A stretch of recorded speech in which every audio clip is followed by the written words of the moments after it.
Welcome back for another installment of VR flying.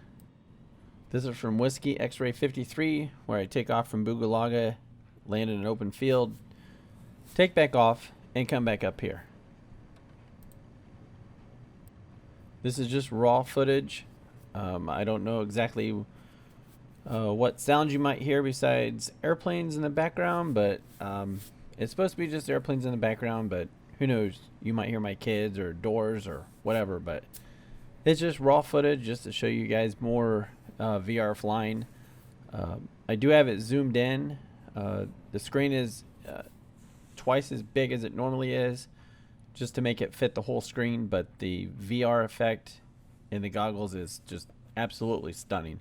It feels like you're actually there, and the scenery feels a lot bigger than it actually is from what you see on the screen. The first few minutes of footage is here. Then after that, I go to New York City, fly around the Statue of Liberty, fly through downtown. And the third area we fly around is San Francisco, where we take off from. Then we fly down around Oakland and land. In between San Francisco and Oakland, I actually feather the right engine, then the left engine, and then actually walk out on the wing, because in virtual reality you can do that. So that's pretty much it. Just enjoy it. It's raw virtual reality footage. And I can't stress enough how amazing virtual reality feels in Flight Simulator 2020 versus playing on a flat screen. The mountains feel bigger. The terrain feels totally different. It's just a whole different look compared to what we've been used to prior to today. I'll see you guys at the next section around the 5-minute mark. I do give commentary at each part in the beginning.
This is segment number 2 of 3.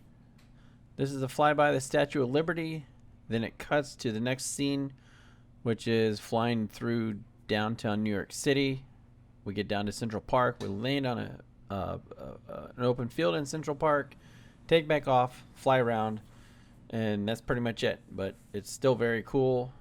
Seeing some of the scenes where I look down, you can see the tire, you can see buildings passing by, and it just, like I said in the last one, it's absolutely spectacular in VR. The whole time I was recording this, I was just kind of awestruck. It's just amazing.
And this is the last part, 3 of 3.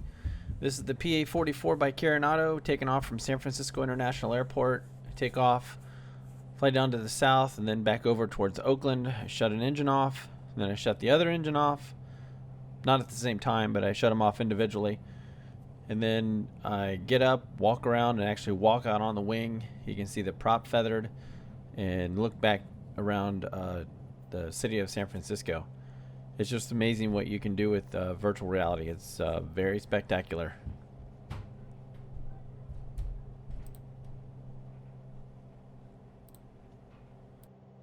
You may also notice when we took off, the runway center line and all the runway markings were very blurry. When we land in Oakland, they're also very blurry. I've messed with the settings. I can't quite figure out how to get that stuff cleared up, but you can see down on the tarmac right now that everything's clear. But hopefully that'll all get cleared up soon.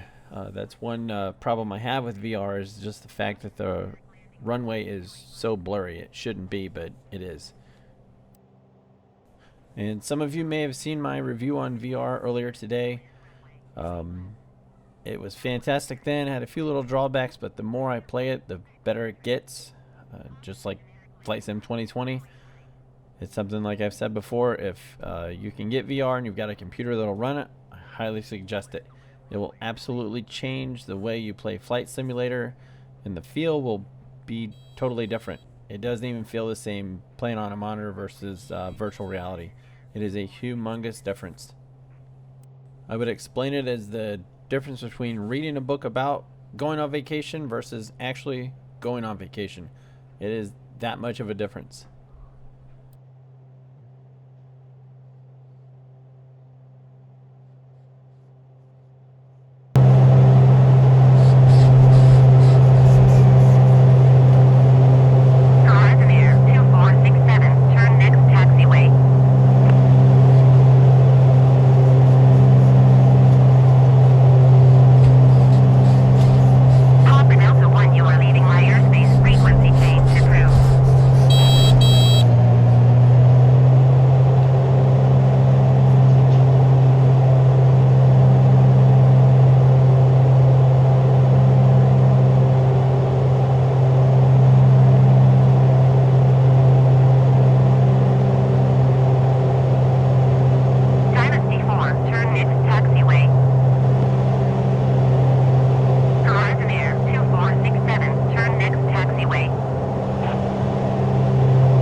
19er left approach. Altimeter 29er, to wind 256 at 3.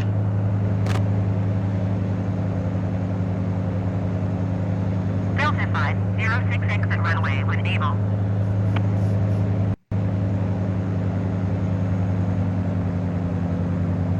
Cleared ILS runway 19er left approach, sky west 2